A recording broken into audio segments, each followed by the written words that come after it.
Spain doesn't have a cuisine. It has a civil war with a tablecloth. What looks like a small country on the map is in reality a battlefield where people are willing to stop speaking to each other over an onion. Yes, an onion. Here the Romans brought the olive oil, the Arabs the rice and the saffron, America the tomato and the potato, and the Spanish took all of that and turned it into an eternal reason for family feuding. Green North against dry South, Valencians against the universe, grandmothers against common sense. And every single one of them, absolutely all of them, convinced that only they do it right. Stick around, because this gets complicated fast. Let's start with the mother war, the one that started it all. Paella. Paella is Valencian, full stop. It's not a dish, it's a moral border. To a Valencian, paella is like a surname. It defines you, it honors you, and you don't touch it. Imagine someone walks into your house, grabs the photo of your grandmother, and glues some shrimp onto it. That's the exact feeling a Valencian gets when they see a paella with chorizo. It's not anger, it's grief. Because authentic paella, the real one, the one cooked on Sundays in the village, has chicken, rabbit, garofo beans, green beans, tomato, rice, saffron, and water. Sometimes snails, if grandma's in a good mood. Sometimes duck, if it's marshland country. But that's where the flexibility ends. It's made over a wood fire, orange wood preferably, because apparently the rice notices the difference, and the Valencian will swear they can tell with their eyes closed. It's cooked in a paella, which is the pan, not the dish. Another detail that infuriates the average Valencian when a tourist points at the container and says, "What a beautiful paella," meaning the rice. No, that's the rice. The round iron thing is the paella. Learn it or leave. And it's eaten straight from the pan, with a wooden spoon, each person from their own triangle. Your triangle. Do not invade. Your neighbor's triangle. It's an unwritten rule but more sacred than the Constitution. There are people who mark their zone mentally and defend it the way a country defends its territorial waters. Eating a grain that falls into someone else's territory is a casus belli. And then there's the socarat. The socarat is that layer of toasted rice, almost burnt but not burnt, that sticks to the bottom. To the rest of the world, it's scorched rice.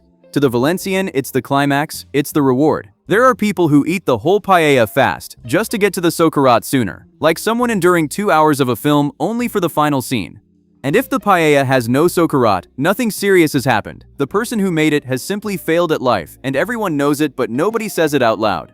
And what happens when a foreigner, in all good faith, makes a paella with chorizo, shrimp, mussels, peas, pepper, and a bit of everything they had in the fridge? What happens is that, in Valencia, a disturbance in the force is felt. There's a British chef who did exactly that on television, threw chorizo in, and to this day they still send him messages, years later, because the Valencian doesn't forget. The Valencian archives. There are entire forums, accounts dedicated solely to denouncing crimes against paella committed by tourists and clueless restaurants around half the world. But let's be fair, outside Valencia, every yellow rice with stuff in it is called paella, and people are happy, and nobody dies. The Valencian suffers, yes, but suffers with dignity, knowing that he has the truth and the others only have hunger. And while we're on rice, let's not leave Valencia just yet, because there's another rice the Valencian defends with almost the same faith and that a lot of outsiders don't even know about, arroz a banda. That one is made with a rockfish stock so intense the rice comes out dark, savory, and it's served alone, with no chunks, because the fish was eaten first, a banda, separately. It's proof that in Valencia rice isn't a dish, it's a religion with many denominations. And they all fight among themselves, like any good religion. Right, let's head north before they throw us out, where the sea rules and things get just as serious but with more fog and more rain. Galicia. Pulpo a la Feira, or Pulpo a la Gallega, if you want a Galician to give you a dirty look and sigh. Octopus in Galicia isn't cooked, it's domesticated. They boil it in a big copper pot. They scare it 3 times by dipping it in and out of the boiling water. Because yes, the Galician octopus has to be scared first. Scaring the octopus. It's called exactly that. It's part of the ritual, and nobody knows exactly why, but everyone does it, and woe betide you if you don't. Then they cut it with scissors onto a wooden plate, never ceramic, sprinkle it with coarse salt, paprika, and a good splash of olive oil. And that's it. Don't add anything else. Don't you dare put lemon on it. Lemon on octopus in Galicia is a crime. The paprika, by the way, isn't decoration, it's law. And here comes the first domestic squabble. Sweet or spicy? There are families divided over this for generations. Dinners that end in awkward silence because someone suggested mixing the two, which is seen as cowardice, as not daring to pick a side. The pulpera, who is the woman who's been boiling octopus at the village festivals for decades, looks at you over the steam as if to say, you Don't teach me anything. And she's right. An amateur is never right in front of a pulpera. That woman has boiled more octopuses than you have years of life. And while we're in Galicia, we can't leave without mentioning the empanada, which here is flat, large, thin-crusted, filled with whatever's around. Tuna, zorza, cod with raisins, cockles. The Galician empanada is festival food, the kind you bring to the party, the one that mysteriously appears at every gathering without anyone remembering having brought it. And the Galician will tell you that the real empanada is theirs, not those little pastries that in other places they call empanadas, those little fried individual things. No, the empanada is one, it's flat, and it's Galician. The same story again. Ours is the real one. Yours is an imitation with good intentions. We go down a bit, without leaving the sea, and land in Asturias, where the Cachopo and the Fabada compete to see which one sends you off first, to a 3-hour nap. Asturian Fabada is a declaration of intent. It's fabes, which are big white beans, buttery, almost noble, slowly cooked with the compango, chorizo, blood sausage, and lacón ham. That's all. But careful, the real fabes are the ones from Asturias, the de la Granja ones. The rest are imposters according to the Asturian. Fabada isn't eaten, it's survived. You eat one plate and you need to lie down. You eat two and you need a will and to review your life. And never ever do you add weird things. No, clams, that's already something else with a different name. No extra vegetables. Fabada is fabe and compango. Everything else is an invention. And the cachopo, which is the other Asturian beast, 2 enormous veal fillets stuffed with ham and cheese, breaded and fried, roughly the size of a car tire. The cachopo isn't ordered for one. The cachopo is ordered for the table, taken on by several people, and even then there's leftovers. There are rankings, there are contests, there are people who travel to Asturias specifically to hunt down the biggest cachopo, like pilgrims of cholesterol. And to wash all that down, cider. But Asturian cider isn't served, it's poured from a height. This means the waiter raises the bottle above his head and lets a thin stream fall into the glass, which he holds at knee height, without looking, while he talks to you about football or the harvest. The idea is for the cider to break as it hits the glass and aerate, wake up, release its aroma. It's drunk, in one quick gulp, always leaving a culín, that last finger of cider, which is thrown on the floor. Yes, on the floor. It's normal. The cider bars, the chigras, have permanently wet and sticky floors. And that, to an Asturian, isn't dirt. It's a sign that the place is good and has a buzz to it. A chigre with a dry floor is a suspicious chigre. We cross over to the Basque Country, which is where Spain decided to get serious about cooking and started collecting Michelin stars like they were league trading cards. Here are the pinchos. And a pincho is not a tapa. Let that be crystal clear. Calling a pincho a tapa in San Sebastian is like ordering a hamburger in a 3-star restaurant. Technically possible, socially disastrous. A pincho is a bite of precision, usually on a slice of bread, sometimes held with a toothpick, displayed on the bar like edible jewelry. The bar of a pincho place in Donostia is one of the most beautiful sights that exist, an endless row of little works of art that look back at you and dare you. The gilda, for example, which is olive, guindia pepper, and anchovy on a toothpick, is named after the Rita Hayworth film because it was, so they say, green, salty, and a little spicy. It's the original pinso, the first one they called that, and the people of Donostia tell the story with the pride of someone guarding a relic. You start by ordering 1. You end up ordering 9, and you visited 4 bars without realizing it. That's the chiquiteo, or the poteo, going from bar to bar drinking chiquitos of wine or zorritos of beer, and it's practically a national sport with its own liturgy. 1 or 2 pinchos per bar, a drink, and out to the street, on to the next. Staying too long in a single spot is considered almost a sign of disrespect to the route. And around here you'll also find the kilo ox steaks, the cocotras, which are the chin part of the hake or cod, gelatinous and delicate, and the bacalao al pilpil, which is a devilish dish that depends on you swirling the pot gently in circles for 15 minutes so that the fish's gelatin and the oil emulsify into a creamy sauce. It has caused more self-esteem crises in amateur cooks than any other recipe in the country. If your sauce splits, you split a little inside too. Hey, before this gets cold, if you're enjoying the journey, hit like and subscribe. I say it without pressure, like someone dropping into the after-dinner chat that they put onion in their tortilla and just sitting back to see who jumps. You decide. But think about it, because the good stuff is coming. Let's continue. Because now it's time. The tortilla de patatas, the great national schism. The question that has broken up marriages, divided offices, and generated more heated debate than almost any other topic in the country. With onion or without onion. There's no middle ground. There's no such thing as, I don't mind. Whoever says they don't mind is lying or has no soul. The onionists, who defend the onion, say it brings sweetness, juiciness, humanity, soul. The no-onionists say the onion masks the potato, that it's a betrayal, that the real tortilla is potato, egg, and dignity, no distractions. There are serious surveys about this, with percentages published in real newspapers.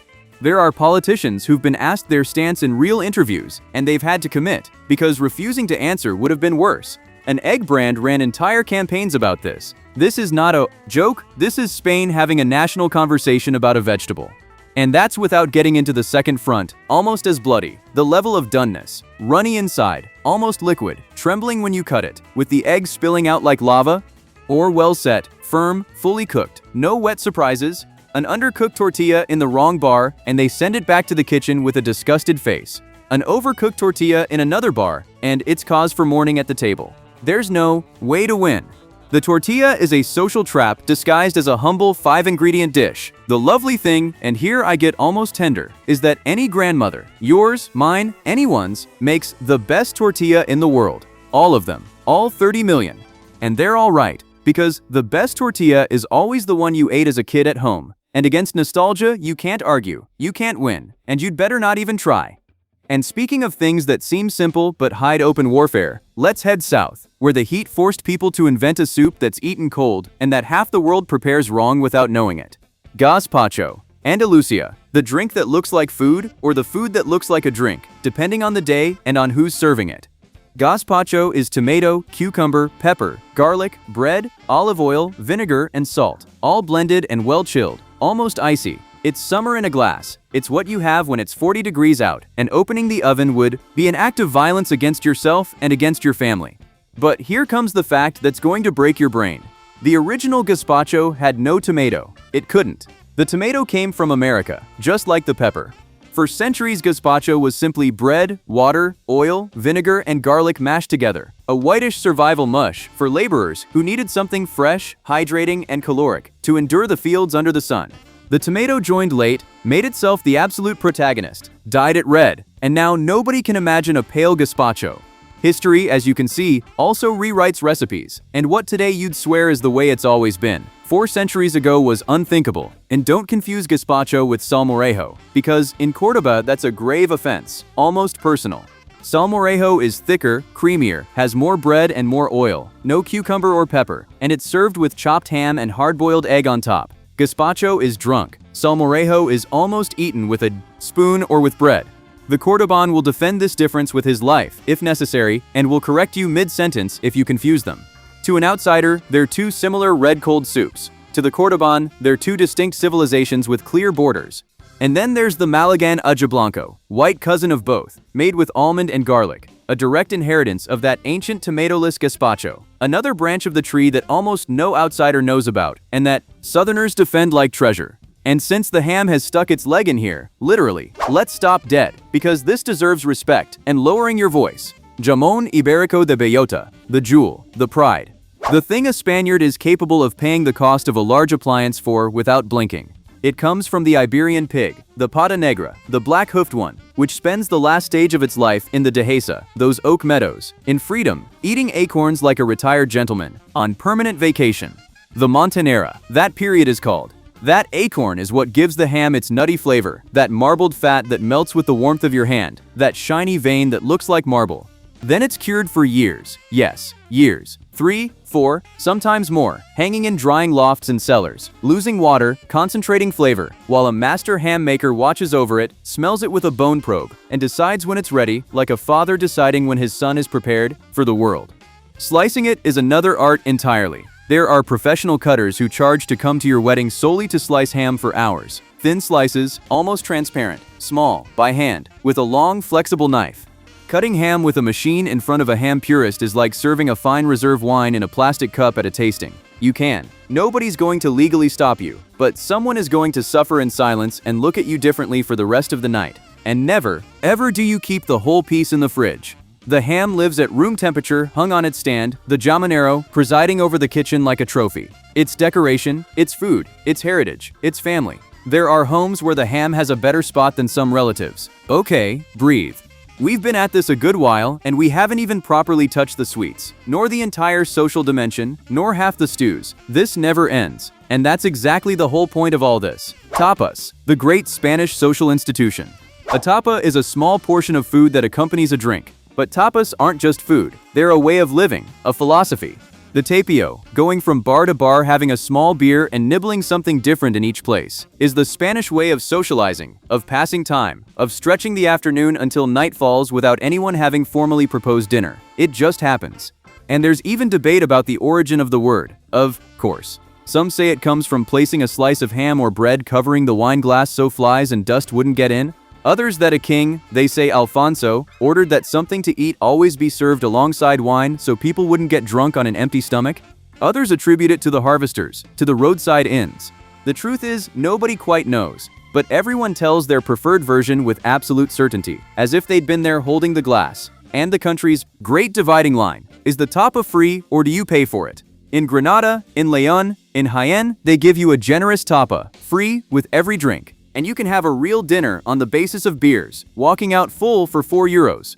In other cities you order a tapa and you get a bill with figures on it. The Granadan who travels and discovers that in another city tapas cost money goes through a small grief, a civilizational disappointment. And the outsider who arrives in Granada and gets free food with their drink thinks they've found an error in the system, a glitch in the matrix, and quickly orders another before they realize. And then there's the timetable, which for any foreigner is straight up pure surrealism. In Spain, you have lunch at 2 or 3 in the afternoon, and dinner at 9, 10 at night, sometimes later in summer. A tourist who walks into a restaurant at 7 in the evening asking to have dinner provokes looks of pity and bewilderment, as if they'd arrived at a party before the hosts, with the kitchen still switched off. And after eating comes the sobremesa, that sacred, untouchable stretch in which you've already finished eating but nobody gets up from the table. You talk, you argue, you fix the world, you order another coffee, a shot, and suddenly it's 6 in the evening and you're all still there, in exactly the same spot, arguing again about the onion and the tortilla, closing the circle without knowing it. And since the sobremesa always ends up bringing out, so what's for dessert? Let's go to the sweets, which also have their calendar, their feuding towns, and their absurd rules. Torrón at Christmas, with its eternal fight between the hard one from Alicante, the whole almond one that can leave you without a tooth, and the soft one from Gijona, ground, oily, that almost dissolves. Two neighboring towns that have been competing for centuries over which is the real Torrón, while the rest of Spain simply buys both and keeps quiet. The Roscón de Reyes, that crown-shaped bun eaten on January 6th, with its surprise hidden inside and its bean. Whoever gets the little figurine is king of the party, and whoever gets the bean has to pay for next year's roscón. And everyone eats with suspicious care so as not to bite into the surprise. And the other war, filled with whipped cream, with custard, with angel hair squash, or unfilled as the strictest tradition demands. Another family trench, the torrijas of Holy Week, which are bread soaked in milk or in wine, coated in egg, fried, and covered in sugar and cinnamon. Another masterpiece born of using up the leftover bread of the week. The churros with chocolate, that chocolate so thick the spoon almost stands up in it. Sunday breakfast, end of party at 6 in the morning, fairground food. And the churro versus the porra, its chubbier Madrid cousin, which gives rise to another minor fight, but a fight nonetheless. And let's give a quick and honest run-through of the ones left banging on the door, because otherwise they get angry, and rightly so. The cocido madrileño, that powerful stew of chickpeas, meats and vegetables eaten in 3 turns. First the noodle soup made with the broth, then the chickpeas with the vegetables, and finally the meats, in that exact order. Don't you dare mix it all into a single plate in front of a madrileñan. The roast lamb and suckling pig of Castile, of Segovia, of Aranda, where the suckling pig is traditionally cut with the edge of a plate to demonstrate how incredibly tender it is, and then they smash the plate against the floor, because Spain never misses the chance to turn a meal into a spectacle with an audience.